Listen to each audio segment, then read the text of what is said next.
Welcome everyone. We are going to be reflecting on the first reading from Sunday's Mass. It's from the book of Job.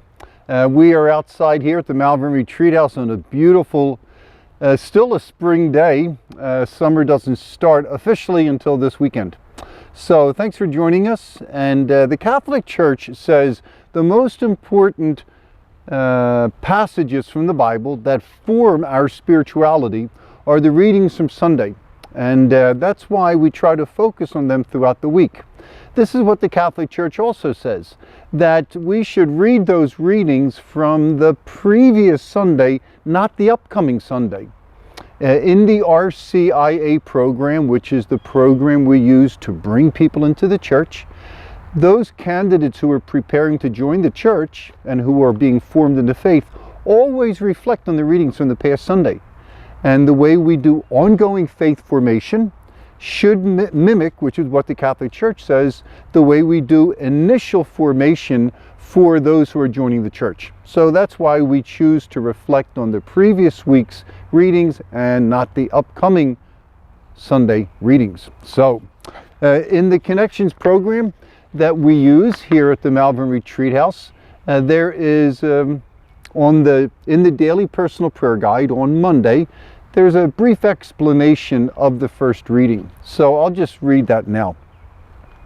The book of Job wrestles with the mystery of why bad things happen to good people. Job's friends have pompously given their opinions, and now God is going to offer his opinion to Job. First of all, he silences Job by asking him, "Were you present when I created the world and when I even had control over the chaos of the waters?" So he silences Job. Okay. And then he reminds Job that in his power, even the wildness of creation is subjected to him. And again, this starts to humble Job.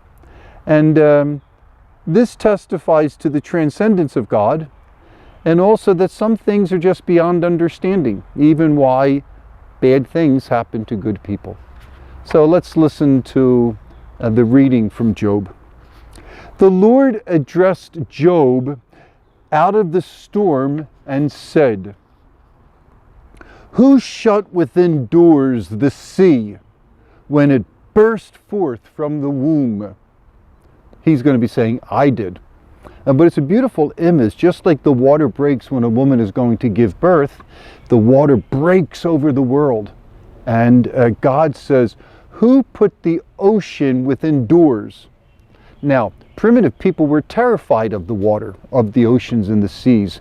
And God is saying, "I'm so powerful, I can shut it within doors." So, when it burst forth from the womb, when I made the clouds its garment, the clouds hung over the water like a garment, and thick darkness its swaddling clothes. When I set limits for it, the ocean could go this far, but then the coast began, and fastened the bar of its doors. It's this image of a door being shut on the ocean, and God is doing this, and said, "Thus far shall you come and no farther, and here shall your proud waves be stilled." Now God's going to go on, and God's just going to say, "Listen, you got to trust me, Job. I'm a sovereign God who created the universe, and I'll work everything out, but you got to trust me first." The first reading is always chosen because it matches up with the gospel, and that's exactly what's going to happen in the gospel. Jesus is going to be in a storm, and like God, he's going to still it. So come back tomorrow. We're going to be taking a look at the gospel, but this is what I'd really encourage you to do.